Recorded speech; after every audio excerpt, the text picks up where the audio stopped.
Huwag tayong mawawalan ng pag-asa, manalig at magtiwala tayo sa Panginoon.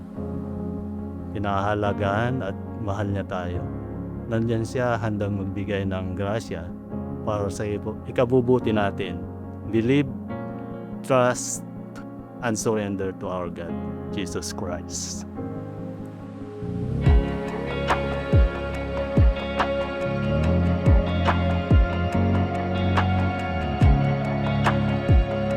Day 13.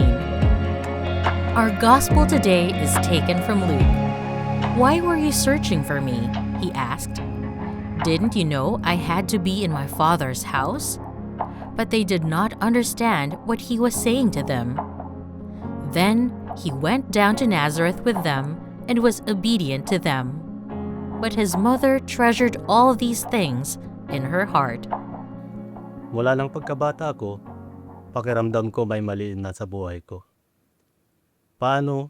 Mali kasi yung pangalan ko, pambabae, Gemaline.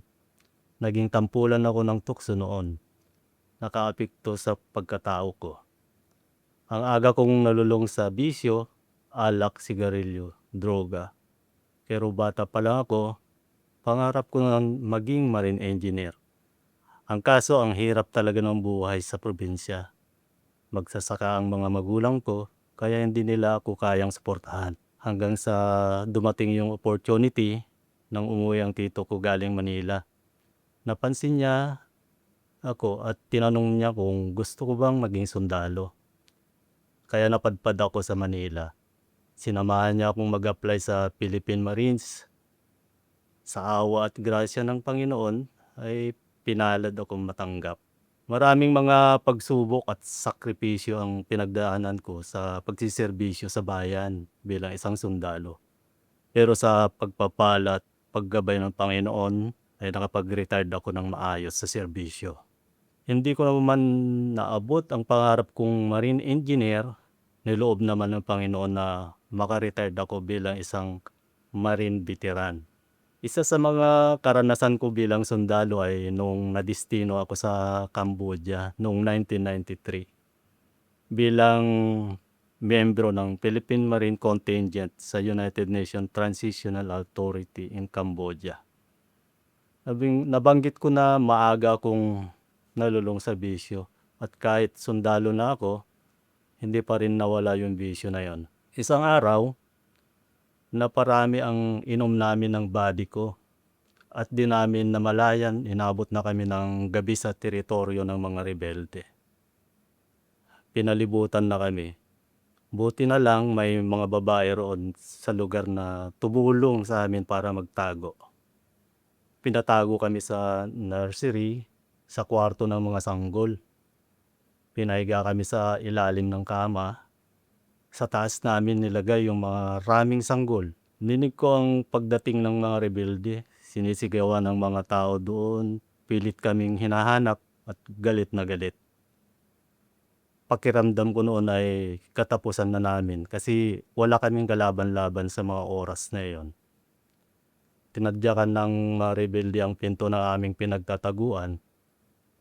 Pagkabukas ng pinto ay nagulat ang mga sanggol at nag-iyakan. Dahil doon, umalis ang mga rebelde.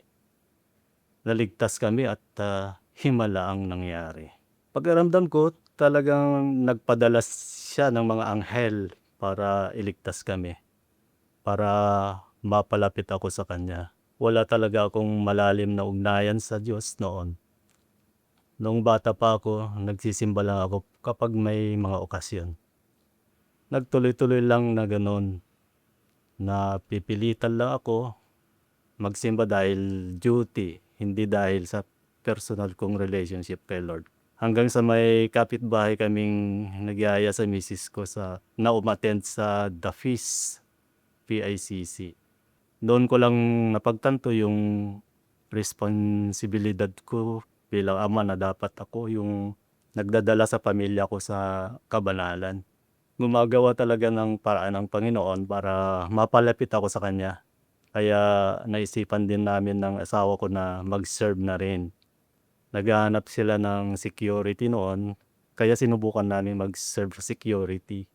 Bilang dating military, yun kasi ang alam kong pwede kong iserve sa feast. Huwag tayong mawawalan ng pag-asa, manalig at magtiwala tayo sa Panginoon. Kinahahalagahan at mahal niya tayo. Nandiyan siya handang magbigay ng grasya para sa ikabubuti natin. Believe, trust, and surrender to our God, Jesus Christ.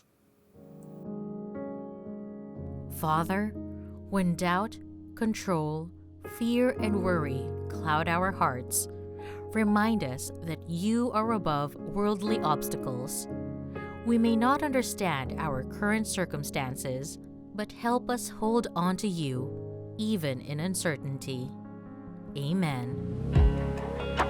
When are the times you refuse to let God take control? What do you need to surrender to Him now? Be part of a faith-filled community. Go to feast.ph and join us.